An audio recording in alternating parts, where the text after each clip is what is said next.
Tutaanza kitabu cha Danieli 12 mstari wa kwanza. Nasoma katika jina la Yesu. Amen.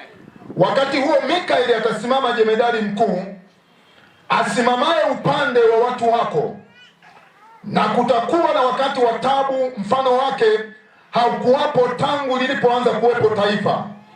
Hata wakati huo huo na wakati huo watu wako wataokolewa, kila mmoja atakayeonekana ameandikwa katika kitabu kile.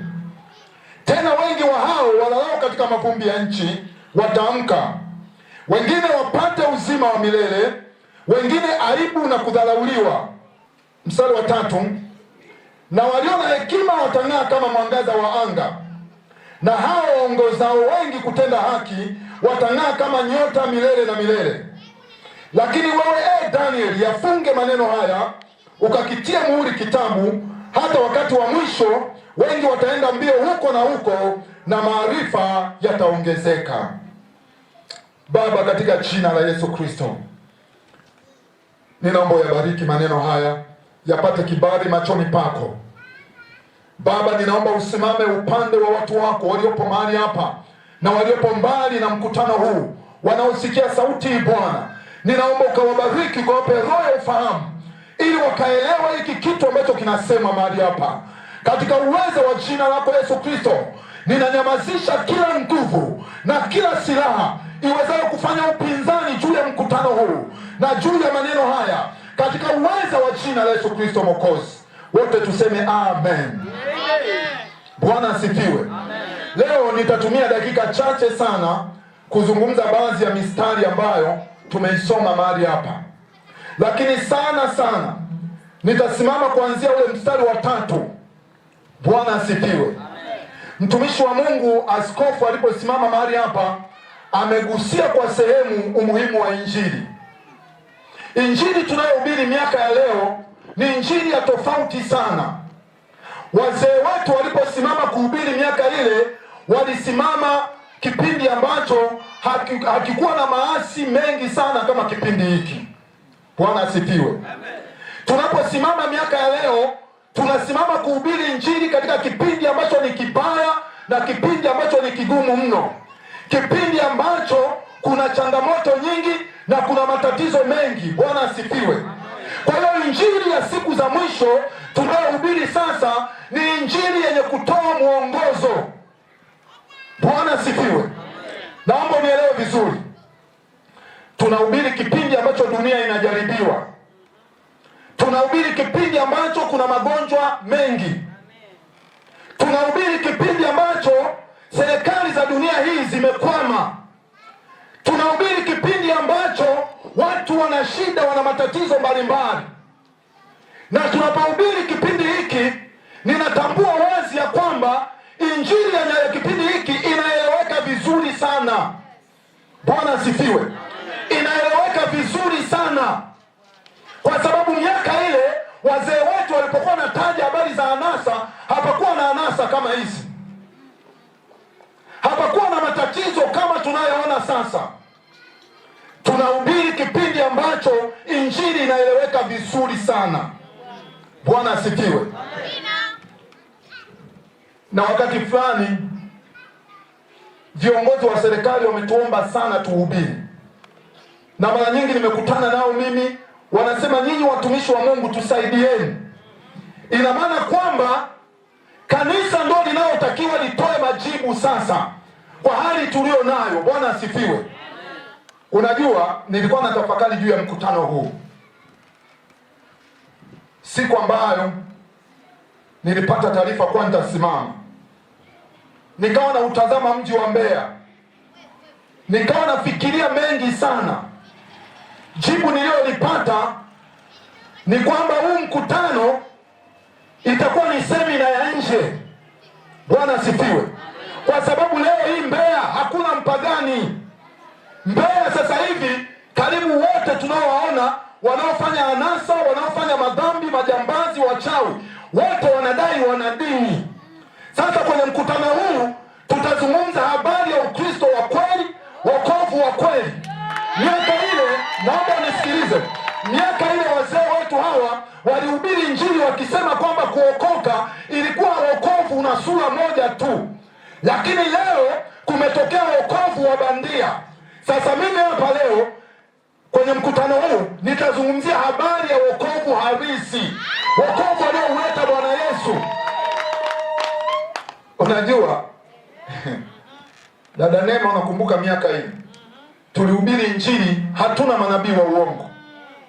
Tulihubiri injili kipindi ambacho hakuna wokovu wa bandia. Leo hii tuna kazi kubwa. Tunapomwambia mtu aokoke, tunaanza kwa kumwambia wokovu halisi ni upi. Ndipo sasa unapoanza kumwambia okoka. Sasa niseme mapema, kwenye mkutano huu tunahubiri wokovu halisi. Tunahubiri wokovu anaouleta Bwana Yesu. Hatuhubiri habari ya dini. Kama ni dini hapa Simike ni nyingi sana. Na nasikia kwamba Simike hapa ndio kuna madhehebu mengi kuliko sehemu nyingine Tanzania. Kwani nasimama mahala ambapo kuna madhehebu mengi. Na kama madhehebu yangekuwa ni wokovu, basi Simike ndio mahala ambapo watu wangekuwa wameokoka sana. Bwana asifiwe. Kama madhehebu yangekuwa ni ukombozi, Simike basi ndio mahala ambapo ungekuwa na mfano wa kuigwa Tanzania. Bwana asifiwe. Kwa hiyo nitakachohubiri, nitahubiri habari ya wokovu halisi. Bwana asifiwe. Mtumishi wa Mungu Danieli, kitabu cha Danieli na kitabu cha Ufunuo viko sawa, isipokuwa tofauti yake, Danieli alipopewa unabii aliambiwa uyafunge maneno hayo, maanake uyatie muhuri, kwa sababu hayo mambo ni ya baadaye sana. Katika kitabu cha Ufunuo wa Yohana aliambiwa kwamba usikitie muhuri kitabu hicho, kwa sababu haya mambo yanakwenda kutokea sasa. Tunapohubiri sasa, tunahubiri katika kipindi ambacho unabii wa Yohana haujatiwa muhuri. Maanake ni kwamba yaliyosema yanatimia sasa. Bwana asifiwe. Kwenye mkutano huu Biblia inasema kwamba na wale na wenye hekima watang'aa kama mwangaza wa anga, na wale waongozao wengi kutenda haki. Bwana asifiwe. Unajua, tunaposimama hapa kuhubiri, unapoona waimbaji wanaimba, unapoona watu wanasema maneno ya Mungu, huwa tunafikiri kwamba ni utani. Hawa ni kundi la wale wanaoongoza wengine kutenda haki. Bwana asifiwe. Bwana asifiwe. Nilikuwa nausikiliza wimbo wa dadangu Neema, ule wimbo wa Kisafa. Ndani yake kuna ujumbe mzito. Bwana asifiwe. Ni mikakati ya kuongoza wengi kutenda haki. Sasa wewe ulipo kwenye mkutano huu, na wewe unayesikia sauti hii, sisi tupo kuhubiri haki, ili kwamba utembee kwenye haki ukaishi. Bwana asifiwe. Ushike neno la haki ukaishi. Nimesema mwanzo kwamba kipindi hiki tunachohubiri, tunahubiri kipindi ambacho kina changamoto nyingi. Watu wanahitaji kuongozwa kwenye haki ndipo wapone. Hakuna njia nyingine ya kupona. Njia ya kupona ni kutembea kwenye haki, na kuishi katika haki ni kuchukia uovu. Bwana asifiwe. Ni kuchukia uovu ndipo napoweza kuishi maisha marefu. Kuna mtu mmoja nilikuwa namwambia kwamba ndugu yangu, kipindi hiki unafikiri ni kwa nini vijana wengi wanakufa? Akaniambia ni mpango wa Mungu. Bwana asifiwe. Akaniambia vijana kufa mapema ni mpango wa Mungu. Lakini mimi tangu mwanzo, hata kabla sijaokoka, niliwahi kusikia kwa baba yangu na babu yangu akiniambia kwamba Bisa, unajua mpango wa Mungu ni kwamba nyinyi watoto muwazike wazazi, sio wazazi wawazike watoto. Bwana asifiwe. Naomba unisikilize kwa makini. Sasa kipindi hiki ambacho tunacho, idadi kubwa ya vifo vinavyotokea vinawahusu vijana. Kwa nini vijana wanakufa mapema? Vijana wanakufa mapema kwa sababu ya kuto kuishi katika maneno ya Mungu. Bwana asifiwe. Wanakufa mapema kwa sababu ya kuacha maadili ya neno la Mungu. Si mpango wa Mungu kwamba ufe kabla ya umri wako. Si mpango wa Mungu kwamba ufe kabla ya wakati wako. Kinachosababisha vifo vingi kwa vijana ni kwa sababu ya kuacha maadili ya neno la Mungu. Bwana asifiwe. Bwana asifiwe. Hicho ndio sababu hatuwezi kumsingizia Mungu kwamba Mungu anatuua mapema. Ndio maana Mungu ametaja sehemu zote, ametaja kuanzia utoto, ametaja ujana, ametaja mpaka uzee. Maanake hizo ni hatua tatu za mtu anatakiwa kuishi. Bwana asifiwe. Lakini vifo vya mapema sio mpango wa Mungu. Bwana asifiwe. Na lazima tuyakatae mazingira haya. Bwana asifiwe.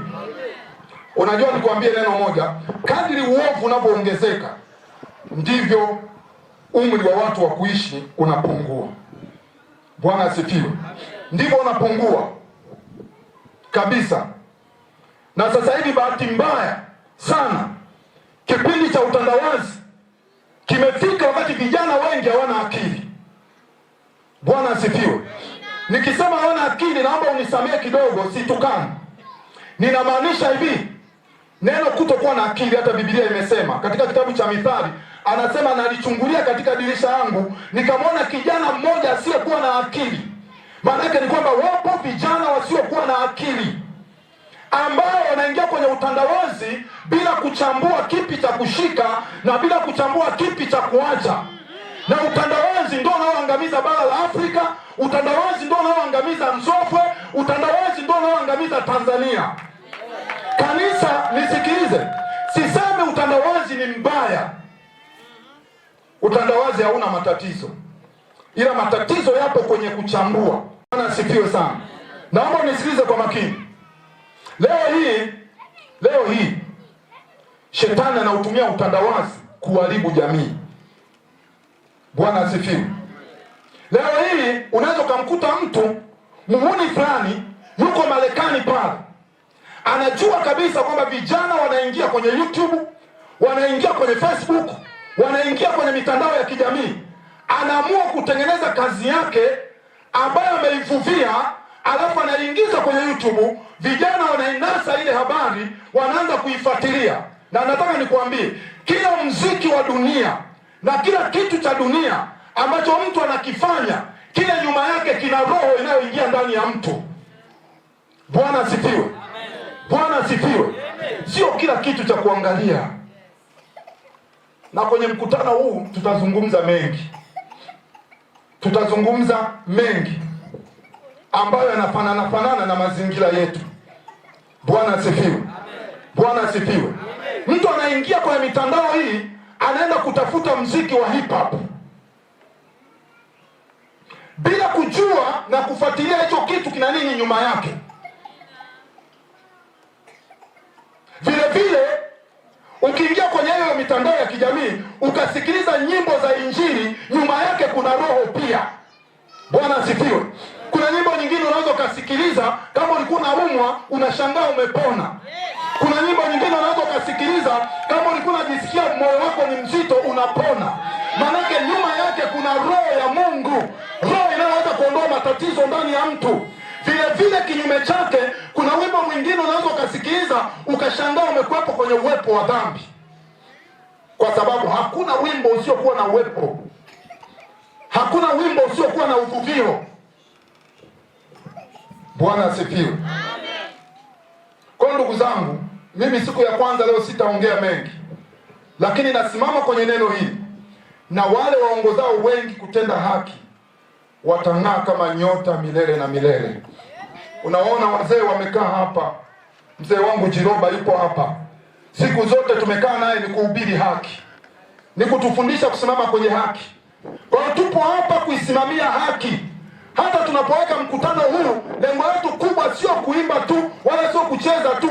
Tupo hapa kuwaongoza watu kutenda haki. Watu wa Nzofwe wakitenda haki watapona. Mbeya ikitenda haki itapona. Ili watu watende haki, panahitajika kuwaongoza wengine kutenda haki. Bwana asifiwe. Bwana asifiwe. Watu wanaangamia ndugu zangu. Watu wanakufa. Hivi naongea hapa Nzofwe. Unajua kuna watu wengine, nilikuwa namwambia mtu mmoja, akasema makanisa yamekuwa mengi. Nikamuuliza, nikamwambia, ndugu yangu, na hili ndio swali langu nikufundisha hata wewe. Nikamuuliza, nikamwambia, wewe kati ya mabaa na vilabu unapenda kipi kiongezeke? Akafikiria, akawa hana jibu, lakini jibu alikuwa nalo moyoni. Bwana asifiwe. Bwana asifiwe. Bwana asifiwe. Huu mkutano uliopo hapa Nzovwe una faida kwa watu wengi sana kuliko tunapoona. Mimi nakwambia, huu mkutano tumehubiri leo, kuna watu kwenye vitanda vyao wanaenda kupata likizo ya kukabwa usiku. Kuna watu kwenye majumba yao wanaenda kupata amani. Ninaamini kabisa kupitia mkutano huu hakuna shetani wala pepo atakaye kuwepo kwenye kata hii. Bwana asifiwe. Na sisi tumeweka timu hapa, wiki zima ni wiki la malaika kuzunguka eneo hili. Bwana asifiwe. Na mimi kabla sijasahau nasema hivi, Roho Mtakatifu atembee kila nyumba, apenye kila mahala, palipo na wagonjwa, palipo na wenye shida katika majumba yao, palipo na watu waliokamatwa. Maana kuna watu wengine wanawaloga watu ili wasihudhurie kwenye mkutano, wanawaloga watu ili wasiingie makanisani. Nasema hivi sasa, wakaachiliwe hao watu mahala popote walipo, kwa jina la Yesu Kristo.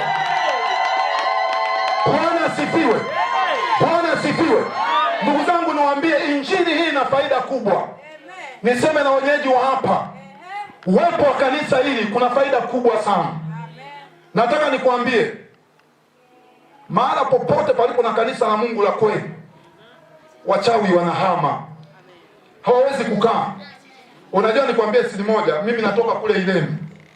Miaka ile Ilemi, wakati tunanua maeneo yetu yale ya kule, kulikuwa na nguvu za giza za ajabu, wale wenyeji wa Mbeya wanafahamu. Lakini kadri injili ilipoanza kuhubiriwa, na Ilemi palikuwa ni mahala ambapo pana matukio ya ajabu ajabu, lakini kadri injili ilipoanza kuhubiriwa maeneo yale maeneo yakaanza kuachiliwa. Watoto waliokuwa na shinda vilabuni wakaacha kushinda vilabuni. Watoto waliokuwa hawawezi kufanya kazi wakaanza kufanya kazi. Kuna maeneo mengine kwa sababu ya kukataa injili vijana wamelogwa. Unakuta kijana amekaa miaka nenda rudi, hawezi kufikiria kipi cha kufanya. Nasema mahali hapa sasa tunapohubiri injili, shetani akaachie vijana wote wa mji huu, akaachie mabinti wote wa mji huu. Inawezekana. Bwana asifiwe. Bwana asifiwe. Shetani akaachia watoto wa Mungu waliokamatwa. Na ndio lengo la injili. Hatujaja mahali hapa kufanya tamasha au sherehe ya kujifurahisha.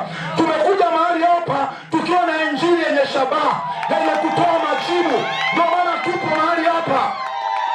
Bwana asifiwe. Bwana asifiwe.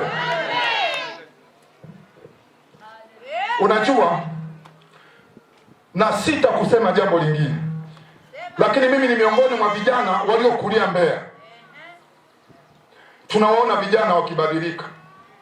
Mimi nakaa na kina mama wengi, nakaa na wazazi wengi, yaani wanaumia juu ya watoto wao, wanaumia juu ya mabinti wao. Nataka nikwambie, dunia ina shida. Mama mmoja aliniambia neno hili, akasema, mwanangu, hivi wakina mama wa baadaye wako wapi? Maana aliona, akaangalia, utandawazi umeenda na wengi dada, utandawazi umeenda na wengi wachungaji. Tunahitaji kanisa tutoe majibu. Tunahitaji kanisa tuwafundishe watu kuchambua mbichi na mbivu, ili wajue cha kufanya ni kipi na kuacha ni kipi. Bwana asifiwe. Watu wameharibika. Tupo Nzovwe mahali hapa, ndugu zangu. Najua Mbeya tumezoea mikutano. Mbeya tumezoea mikutano sana, na imefika mahala watu wanaona kila mkutano ni wa kawaida. Lakini nataka nikwambie, huu mkutano ni wa kimkakati. Bwana asifiwe. Huu mkutano ni wa kimkakati. Tunahitaji kuona vijana wanapona. Tunahitaji kuona vijana wa Nzovwe wanakuwa vichwa na wala sio mikia. Tunahitaji kuona mabinti na wasichana wa Nzovwe wanakuwa vichwa na wala sio mikia. Tunahitaji kuona kina mama wa Nzovwe wanakuwa vichwa na wala sio mikia. Tunahitaji kuona kina baba wanaokoka. Nataka niwaambie ndugu zangu, jawabu la mwisho katika dunia hii ni kumpokea Yesu Kristo. Nilimwambia mtu mmoja, aliniona nimeongea kama kwa ujinga. Nikamwambia kama kuna mwaka ambao nimejua thamani ya Yesu ni mwaka huu. Akaniambia wewe Bise, ina maana ukujua thamani ya Yesu? Nikamwambia nimejua thamani ya Yesu. Unajua Biblia inasema siku ya mabaya ufikiri, si ndio? Na siku ya kufanikiwa ufurahi. Nilitulia nikafikiri juu ya magonjwa yanayopita juu ya dunia. Nilifikiri juu ya vifo vya wenye pesa jinsi walivyokufa. Nilifikiri jinsi ambavyo wanasiasa na wasomi wameshindwa kutoa majibu juu ya dunia hii. Nilifikiri juu ya mataifa makubwa kama Marekani, kama Italy na mataifa mengine yote ya Ulaya, jinsi ambavyo yameshindwa kutoa majibu. Ndipo niliporudi nikatambua ya kwamba jawabu la kweli ni Yesu Kristo peke yake. Bwana asifiwe.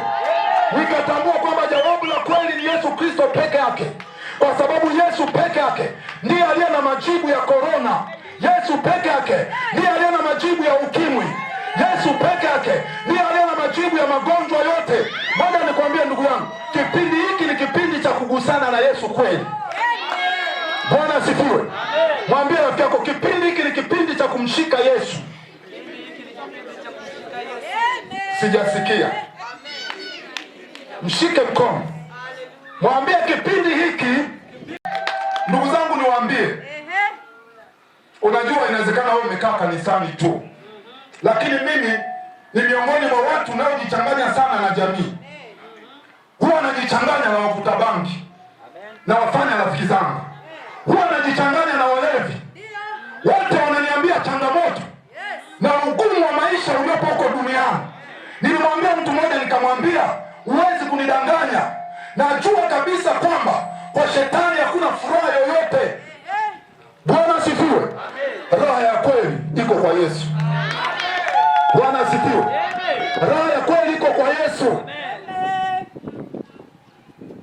Bwana asifiwe. Unaweza ukakaa kwenye dini usiwe na furaha. Unaweza ukakaa kwenye dini usiwe na furaha kabisa. Na mimi wazee wangu hapa tunapohubiri, mimi nakwambia unaweza ukamtafuta mpagani usimpate hata mmoja. Siku moja nilikutana na kundi moja la makahaba. Nilipoanza kuwauliza, walinitajia makanisa yao na walikobatizwa. Nikajua kwamba kumbe Mbeya hakuna wapagani, ila Mbeya kuna watu ambao hawajaokoka. Na kama wanasema wameokoka, basi wengi wameokoka uongo. Mimi nasema lazima tuokoke kweli. Lazima tuwe na Yesu kweli. Tuwe na imani ile ya kweli. Yaani tumaanisha kuifia imani. Hiyo ndio imani ya kweli na ndio injili ya kweli. Tunamhitaji Yesu wa kweli, sio wa kuigiza. Bwana asifiwe. Bwana asifiwe. Mbeya hakuna wapagani. Hebu sema Mbeya hakuna wapagani. Baadhi hao ukiwafuata nakwambia nilibatizwa mara. Kuna makahaba wanajiuza. Ukiwauliza, mimi mama yangu ni mama mchungaji. Dada mmoja nilimuuliza, nikamwambia, dada, hii kazi unayofanya wazazi wako wanajua? Akasema, kwanza mimi sio wa hapa. Nikamwambia, wewe wapi? Akasema, natokea Ilula. Alisema natokea Ilula. Nikamuuliza, nikasema, kwa nini hujafanyia hii kazi kwenu? Akasema, hii kazi ni kazi ya aibu. Bwana asifiwe. Hii kazi ni kazi ya aibu. Nataka niwatie moyo nyinyi ambao mmeokoka. Ni siku ya kwanza leo. Nataka nikuambie, tangu nilipojua thamani ya wokovu, natembea kifua mbele. Bwana asifiwe. Tangu nilipojua thamani ya wokovu, natembea kifua mbele. Nimegundua kwamba dunia inajua kwamba aliyeokoka ni mtu mwenye thamani. Tofauti na miaka ile walisema waliokoka ni washamba, wana akili. Lakini nataka nikuambie siri moja, wokovu ulionao ni wokovu wa thamani. Tembea kifua mbele na usione aibu kuwaambia wasichana wenzio, usione aibu kuambia vijana wenzio, wokovu ni wa thamani. Bwana asifiwe. Unajua, huwa napenda kujitolea mifano mwenyewe. Unajua mimi ni mwembamba alafu ni mrefu. Kabisa, mimi ni mwembamba. Wengine wanasema eti hakuna mwembamba. Ukila sana sio, mimi ni mwembamba, nakula vizuri, muulize Mama Esther. Bwana asifiwe. Sasa ninataka nizungumze thamani ya wokovu. Nizungumze thamani ya wokovu. Hebu chukulia jinsi nilivyo hivi. Alafu nikawa natokea kilabuni. Si ndio mesha? Nikawa natokea kilabuni. Na shape yangu hii nilivyo. Na mimi nimewahi kuwaona wanywagongo walevu. Wanatia huruma sana. Mnisamehe kwa wale wanywagongo, nazungumza ukweli halisi. Nikawa yani namuona mnywagongo ndio huyu anaenda mbele. Sasa chukulia ni mimi. Chukulia ni mimi shape yangu hii dada Neema. Ningechakaa. Leo nina miaka 52 hapa nilipo. Bwana asifiwe. Nina miaka 52. Ninaijua thamani ya Yesu. Na nitamsema Yesu kama ningekuwa na kunywa gongo. Chukulia unanuka ugoro, bado unanuka na pombe, alafu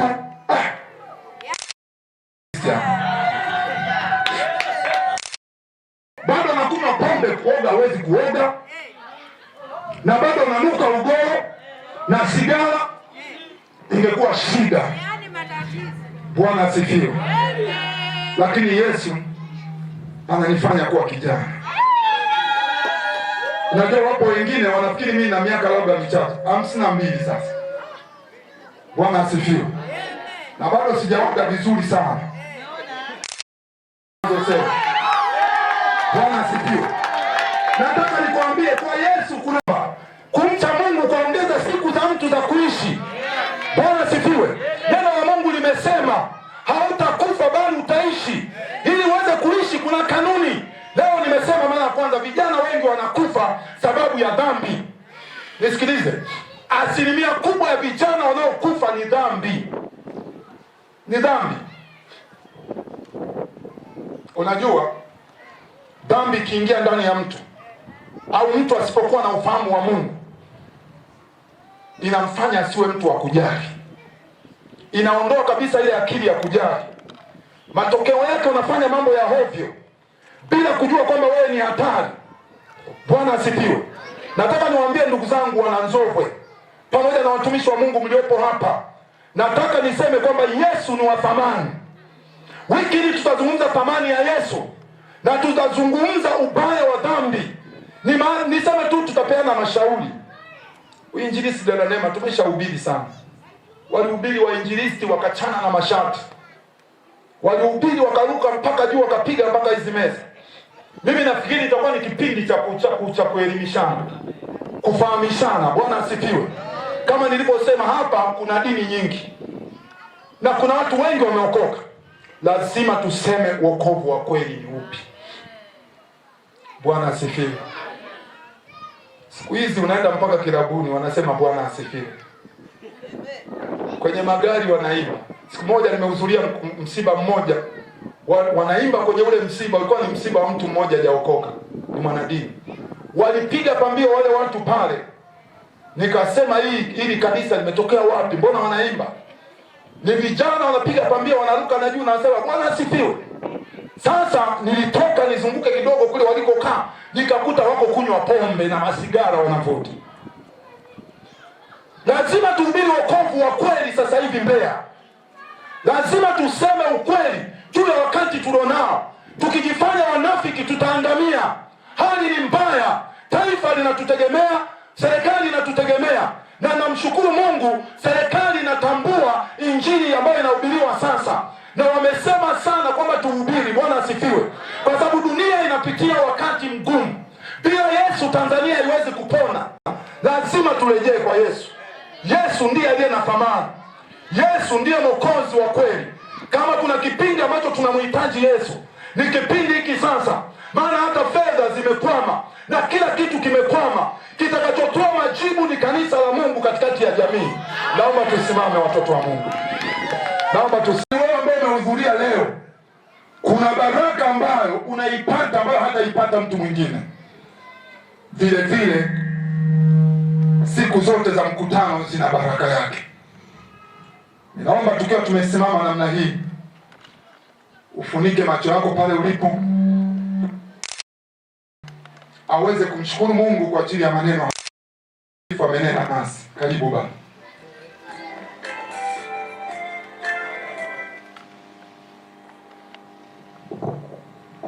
Baba, katika jina la Yesu Kristo, tunayo sababu kubwa ya kushukuru na kuliinua jina lako kwa ajili ya ujumbe ambao umemtumia mtumishi wako kunena katikati yetu.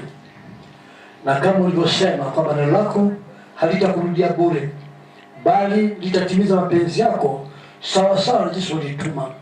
Naomba neno hili Bwana likamfikie mama, likamfikie baba, likatende kazi ile ambayo Bwana Mtakatifu umeliagiza.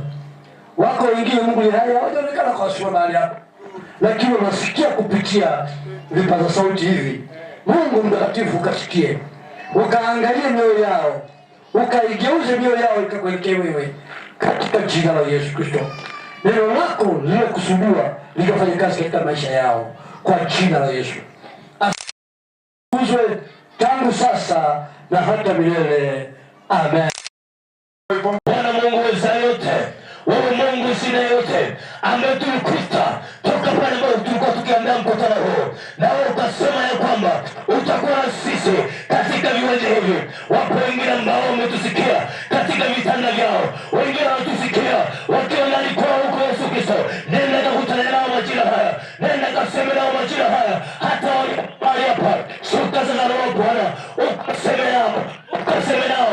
Wapo wengine ambao wameingia mahali hapa wakiwa na amani ndani yao, wapo wengine wameingia mahali hapa wakiwa na matatizo mbalimbali. Baba, jioni ya leo kama vile ambavyo wameweza kuweka miguu yao mahali hapa, nenda kawatokee huko endapo Baba, wakute amani, wakapate uponyaji, wakapate uzima katika jina la Yesu Kristo aliye hai. Naomba mshangilie Bwana Yesu, kwa maana amekuponya, kwa maana amekupa amani katika jina la Yesu Kristo aliye hai.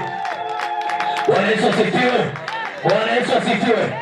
Basi kwa kumalizia, niombe baba yetu anaingia kwa kuchelewa, atubariki kwa kumalizia na aweze kutufungia. Bwana Yesu asifiwe. Haleluya.